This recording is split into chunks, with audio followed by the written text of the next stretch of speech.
কোন পরিস্থিতিতে ৭৫-এর 15ই আগস্ট হলো? স্পর্শকাতর প্রশ্ন ইলিয়াস।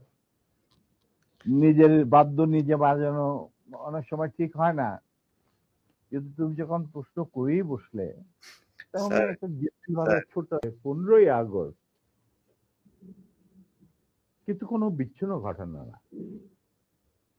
এটা সূত্রপাত হয় মুক্তিযুদ্ধ চলাকালীন অবস্থায়। আমরা বুঝতে পেরেছিলাম যে বাংলাদেশের মুক্তিযুদ্ধটা অ্যাকচুয়ালি কাদের ইন্টারেস্টে হচ্ছে। এটাকে আমাদের ইন্টারেস্টে হচ্ছে যে আমরা আমাদের দেশ যুদ্ধ করে স্বাধীন করব, নাকি এটার পেছনে অন্য কোনো উদ্দেশ্য কাজ করছে। যখন 7 দফাতে চুক্তি করে নজরুল ইসলাম আর তাজউদ্দিনকে পারমিশন দেওয়া হলো to establish provisional government in Calcutta, এই 7টা ক্লজ পড়ে সাইন করার পর, দস্তখত করার পরে নজরুল ইসলাম সাহেব ফিট হয়ে পড়ে গিয়েছিল যে এটা তো একদম একটা দাস খত যে আমরা ক্রমান্বয়ে ভারতের একটা করদ রাজ্য, তারপরে একটা অঙ্গরাজ্য হিসেবে অঙ্গরাজ্যে পরিণত হবে বাংলাদেশ, হবু বাংলাদেশ। আর ওই joint declaration between Usmani and general Manekshaw joint command establish করার পর কথা ছিল যে general Usmani on behalf of Bangladesh government will invite General Manekshaw to come and be present as an auxiliary force commander, সহায়ক শক্তির কমান্ডিং চিফ হিসাবে in the surrender ceremony, but the instrument will be signed by the Mukti Fauj commander in chief, who was General Usmani, Colonel Usmani. কিন্তু সেটা হতে দেওয়া হলো না। 16ই ডিসেম্বরে যে সারেন্ডার সেরেমনি হলো রেস করতে, সেখানে পরিষ্কার বাংলাদেশের জনগণ দেখতে পেল যে পাকিস্তান আর্মি সারেন্ডার করছে ভারতীয় সেনাবাহিনীর কাছে, এবং সেখানে সাইন করছেন আরোরা ভারতীয় বাহিনীর পক্ষে, আর ওদিকে নিয়াজি পাকিস্তানি আর্মির পক্ষে। সেখানে মুক্তিযোদ্ধারা কোথায়? আমরা পরে থাকলাম ঝাড়ুদার হিসাবে ইন্ডিয়ান আর্মির রাস্তা পরিষ্কার করে দেওয়ার কাজে, বনে বাদারে। আমাদের কি কোনো শহরগঞ্জে ঢোকার পারমিশন দিল না মুজিব সরকার, মানে তাজউদ্দিনের সরকার, আওয়ামী লীগ সরকার। সেই অবস্থায় কি প্রমাণিত, এটা এই ঘটনায় কি প্রমাণিত হলো? ইন্ডিয়া প্রমাণ করলো সারা বিশ্বে যে বাংলাদেশের জনগণ নিজেরা যুদ্ধ করে দেশ স্বাধীন করেনি। বাংলাদেশ নামক একটি রাষ্ট্র প্রিমেচুরলি জন্ম দেওয়া হয়েছে as an outcome of Indo-Pakistan war, যেখানে ইন্ডিয়া জিতেছে। এইটা হলো ইতিহাসের শুরু। তারপর মুজিবকে যখন ছাড়া হলো, সে তো কিছুই জানতো না যে দেশ স্বাধীন হয়েছে, কোনো মুক্তি ফৌজ বলে কিছু ছিল, হাজার হাজার লোক দেশচ্যুত হয়েছে, প্রাণ হারিয়েছে, কি জানতো।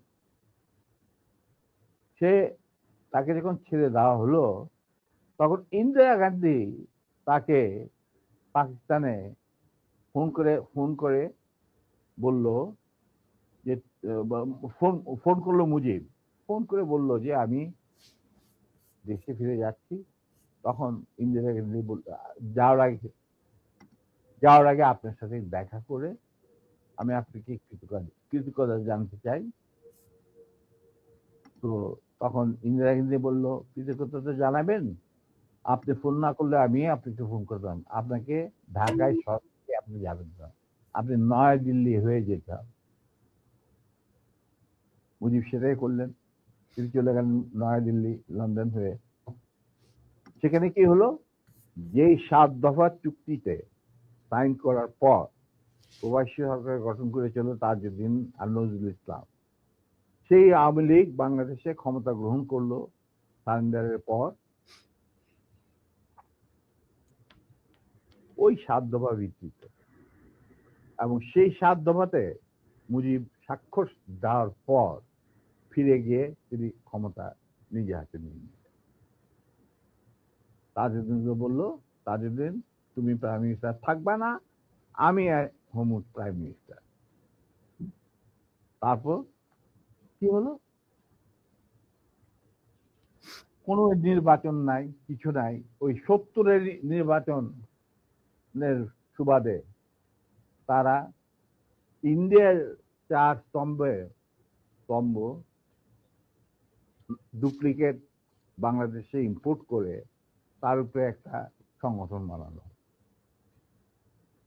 হুবহু এক। শুধু তাই না, রবীন্দ্রনাথ ঠাকুর, যাকে নিয়ে আমরা নাচানাচি করি এবং অনেকের মানে ভাসে যায়, আপ্লুত হয়ে যায় আবেগে, এই রবীন্দ্রনাথ ঠাকুর একজন ইন্ডিয়ান নাগরিক এবং ইন্ডিয়ার জাতীয় সঙ্গীতের রচয়িতা।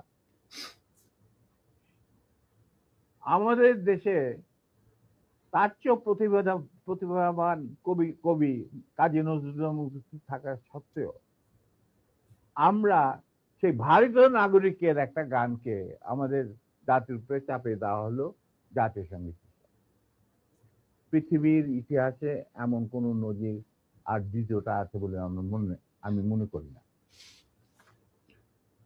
কেন কোন বাংলাদেশে যদি নজরুল ইসলামকে আমরা জাতীয় কবি আখ্যা দিয়ে থাকি, তাহলে নজরুল ইসলামের গান কেন হলো না? বা অন্য কারো গান হতে পারতো জাতীয় সঙ্গীত। ভালো ভালো কবি সাহিত্যিক ছিলেন আমাদের দেশে, কিন্তু পৃথিবীর ইতিহাসে কোথাও নাই যে বিদেশি এক নাগরিকে, যে নাকি তার দেশের জাতীয় সঙ্গীত রচনা করেছে এবং আমাদের শুদ্ধ স্বাধীন বাংলাদেশে এসেও আমাদের জাতীয় সঙ্গীত রচনা করতে হবে। কি ধরনের কথা? That means you have nothing in your hand. তারপর মুজিবকে দিয়ে রক্ষী বাহিনী সৃষ্টি করলো ইন্ডিয়া। তারা বাংলাদেশের সামরিক বাহিনীকে দুর্বল করে একটা নামে মাত্র সামরিক বাহিনী, হাতে লণ্ঠন, করে ঠনঠন, এই ধরনের একটা সেনাবাহিনী রাখবে। আর কারণ একটা সেনাবাহিনী তো রাখতেই হবে, কারণ যে কোনো জাতির মেরুদণ্ড হচ্ছে সেনাবাহিনী। ওই হাতে লণ্ঠন, করে ঠনঠন, আর আসলে তার চেয়ে অনেক শক্তিশালী একটা বাহিনী গঠন করলো ইন্ডিয়া। স্যার, ওই যে 7 দফাটা আমরা তো ইতিহাস পড়ে, আমরা তো আসলে সাক্ষী না, আমরা পড়ে মানুষকে জানানোর চেষ্টা করেছি। আপনার স্মরণ আছে 7 দফাটার কথা কি কি ছিল? ওই দফায় যদি কয়েকটা গুরুত্বপূর্ণ জায়গা যদি মনে রাখেন। দেখো ভাই, আমি তো অ্যাকচুয়ালি 7 দফা একদম টোটো এগুলো আমার বইতে লেখা আছে। যারা এটা কেন জিজ্ঞেস করলাম স্যার, কারণ হচ্ছে মানে আপনি সেনাবাহিনী তো করতে পারবেন না স্যার, সেনাবাহিনী তো 7 দফা মানলে করতে পারবেন না স্যার। আমার পক্ষে হয়তো এখন রিকালেক্ট করা অফেন ডিফিকাল্ট, কারণ আমার মাথায় অনেক কিছু খেলা করে। জি স্যার। দু একটা জিনিস বলছি, যেমন ধরো মুজিব এবং তার সরকারকে প্রোটেকশন দেওয়ার জন্য ইন্ডিয়ান আর্মি অবস্থান করবে বাংলাদেশ। বাংলাদেশের কোনো শক্তিশালী সামরিক বাহিনী গঠিত হবে না। বাংলাদেশের কোনো স্বাধীন বৈদেশিক নীতি থাকবে না। বাংলাদেশের শাসন ব্যবস্থা, আমলাতন্ত্র, শিক্ষা ব্যবস্থা, স্বাস্থ্য ব্যবস্থা, শিল্প ব্যবস্থা, কৃষি ব্যবস্থা সবকিছুই চলবে ভারতীয় বিশেষজ্ঞদের ইচ্ছা মতো। তারা মুজিব বিরোধী কোনো মানুষকে বাঁচিয়ে রাখা হবে না, তার জন্য যত লোক মারা দরকার মারা হবে, যত লোককে লুলা ল্যাংড়া করা হবে, চক্ষু তুলে নেওয়া হবে, মেয়েদের ইজ্জত লুণ্ঠন করা হবে, কোনো সমস্যা নেই। এইভাবে প্রতিপক্ষের উপর ঝাঁপিয়ে পড়ায় 40,000-এরও বেশি লোক মারা গেছে, সেটা সবাই জানে, প্রত্যেক আসছে। তারপর তোমার আমরা একটা করদ রাজ্যে পরিণত হয়ে গেলাম। কিন্তু সমস্যা দেখা দিল যে বাংলাদেশের মাটিতে যদি যে ইন্ডিয়ান সোলজাররা অবস্থান নেয়, তাহলে বিদেশ থেকে কোন রকম কোনো দেশেই বাংলাদেশকে স্বীকৃতি দিতে রাজি না। কারণ পাকিস্তান ইতিমধ্যে সিকিউরিটি কাউন্সিল থেকে একটা আইন পাস করে নিল যে বাংলাদেশে কে নিয়ন্ত্রণ করতে ভারত তাদের সেনাবাহিনীর মাধ্যমে, মুজিব সরকারের মাধ্যমে। অতএব এটা একটা ডিসপিউটেড টেরিটরি, এটা একটা স্বাধীন দেশ নয়। তাই আপনারা স্বাধীন কিভাবে রিকগনাইজ করবেন মুজিবের সরকারকে? এরপর এই অবস্থায় ইন্দিরা গান্ধী পড়ল মুসিবত, তো আজ মুজিব সরকার। তখন ইন্ডিয়ান সরকার ডিসাইড করলো যে ঠিক আছে, আমাদের সোলজার আমরা ফেরত নিয়ে আসবো, তার পরিবর্তে আমরা জাতীয় রক্ষী বাহিনী বানিয়ে, তাই করা হলো। তো যে কাজটা ইন্ডিয়ান আর্মি করছিল সেটা পরে জাতীয় রক্ষী বাহিনী করলো। আর কি ধরনের অত্যাচার, অবিচার, কি ধরনের মানে হত্যাযজ্ঞ, গুম খুন এবং অনাচার অবিচার মুজিব সরকার করছিল, সেটা খতিয়ান তো তুমি আমার কি ভালো জানতে। অনেকে এই বিষয়ে লিখেছেন, সাহসী যারা তারা লিখে গেছেন, আমিও কিছুটা লিখেছি। সেখানেই শেষ হলো না। তারপর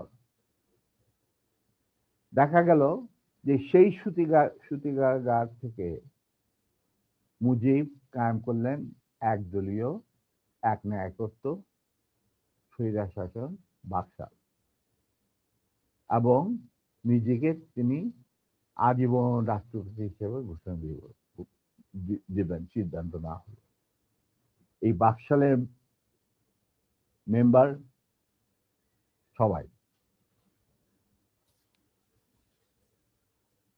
সেই বাকশাল করার পর মুজিবের শক্তি বেড়ে গেল, তার নিষ্ঠুরতা এমন অসহনীয় পর্যায়ে চলে গেল, ইলিয়াস লুটপাট, মার ধর, চোরাচালান, নকল টাকা ছাপানো ভারত থেকে, এই সমস্ত মানে একটা আমাদের মনে অস্তিত্বই এমন অবস্থায় গিয়ে থাকলো যে মানুষ একদিন মুজিবের জন্য দোয়া করেছিল যে আল্লাহ আমাদের এই মুজিব আমাদের চোখের মনি, আমাদের বাঁচাবে, দেশকে স্বাধীন করবে, বাঙালিদের ন্যায্য অধিকার আদায় করবে। সেই মুজিবের জন্য লোকজন আল্লাহর কাছে দোয়া চাচ্ছিল যে আল্লাহ আমাদের আজাদ দাও, নমরুদের হাত থেকে আজাদ দাও, আমরা তো শেষ, মরে যাচ্ছি সব, কোথাও কোনো কেউ নেই প্রতিবাদ করা।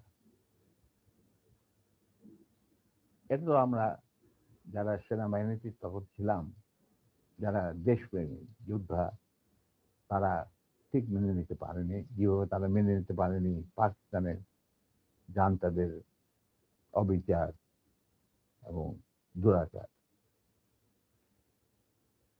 এরই পরিপ্রেক্ষিতে তাদের নেতৃত্বে সংগঠিত হয় একটা সেনা বিপ্লব। অনেকে বলে মুজিবকে মারা হলো কেন? মুজিব তো মারা যায় নাই, মুজিব নিহত হয়েছে একটা সেনা অভ্যুত্থানে ঘটাকালে। সেনা অভ্যুত্থান তো আর খালি হাতে মার্বেল খেলে না, ওখানে দুই পক্ষ থেকেই গোলাগুলি হয় এবং হতাহত হয় দুই পক্ষে। যেমন মুজিবের পক্ষের কিছু লোক মারা গেল, সেভাবে বিপ্লবীদের সেনা অভ্যুত্থানকারী বিপ্লবীদের তরফ থেকে কিছু লোক প্রাণ হারায়, এটাই বাস্তবতা। কিন্তু তারা বিজয়ী হয়ে গেল, বিপ্লবীরা বিজয়ী হলো, তারা ক্ষমতা তাদের নিজের হাতে নিয়ে নিল স্বতঃস্ফূর্ত ভাবে। ইলিয়াস, ঘোষণাটা অবশ্য আমি দিয়েছিলাম, স্বতঃস্ফূর্ত ভাবে মুজিবের সেই মৃত্যুর খবর জানার পর আর বাকশালের পতনের খবর জানার পর লাখো লাখো লোক, মানে দেশের রাস্তা ঘাট, গঞ্জ, শহর, বন্দর, নগর, গ্রাম, সবাই আনন্দ মিছিল বের করলো। আমরা তো এই সমস্ত লোকজনকে ডেকে নিয়ে আসিনি, স্বতঃস্ফূর্ত ভাবে লোকজন। আর যে সমস্ত রাজনৈতিক নেতা বা দলগুলো আন্ডারগ্রাউন্ড ছিল, তারাও জনসমর্থন নিয়ে রাস্তায় চলে আসে। এইভাবেই জনস্বীকৃতি পেয়েছিল 15 আগস্টে 32 সামরিক অভ্যুত্থান। এবং পরবর্তীতে খালেদ মোশাররফের প্রতিক্রিয়াশীল কুচক্রীদের কুদেতার বিরুদ্ধে ঘটা 7 নভেম্বর সিপাহী জনতার বিপ্লব, এগুলো সব একই সূত্রে গাথা। তো আমি বলবো যে আমাদের ফার্স্ট রিপাবলিক ছিল, ফ্রান্স রেভলিউশনের পরিপ্রেক্ষিতে বলছি, ফার্স্ট রিপাবলিক ছিল 71 মুক্তিযুদ্ধ, তারই ধারাবাহিকতায় হয়েছে 75 আগস্ট বিপ্লব, তারই ধারাবাহিকায় থার্ড রিপাবলিক হয়েছে 1924 সালের ছাত্র জনতার গণ অভ্যুত্থান। এখন যেহেতু আমি বলেছি যে সম্পূর্ণ বিজয় আমাদের এখনো অর্জিত হয়নি, চলমান বিপ্লবের গতিধারায় সংগঠিত হবে চতুর্থ রিপাবলিক, মানে চতুর্থ বিপ্লব। আমি এবং আমার সাথী ভাইরা যারা এখনো বেঁচে আছেন, যে অবস্থাতেই আছেন, আমরা যদি আমাদের বর্তমান প্রজন্মের বিপ্লবীদের, ছাত্র জনতা, তাদের বিপ্লবী কাণ্ডে কোন রকম অবদান রাখতে পারি, আমাদের নিজস্ব অভিজ্ঞতা, যোগাযোগ থেকে, তাহলে আমরা সেটা করতে প্রস্তুত, পিছপা হব না ইনশাআল্লাহ। এবং আমরা তাদেরকে শ্রদ্ধা, সালাম এবং বিপ্লবী সালাম সাথে মন থেকে দোয়া করছি যে তাদের বিপ্লব যাতে ব্যর্থ না হয়, তারা যাতে বিজয় সংগঠিত করে, বিজয় অর্জন করে, তারা যাতে একটা সুখী, সমৃদ্ধ, শক্তিশালী বাংলাদেশ গড়ে তুলে তাকে দুর্জয় ঘাঁটি হিসেবে স্থাপিত করতে পারে। এই আমার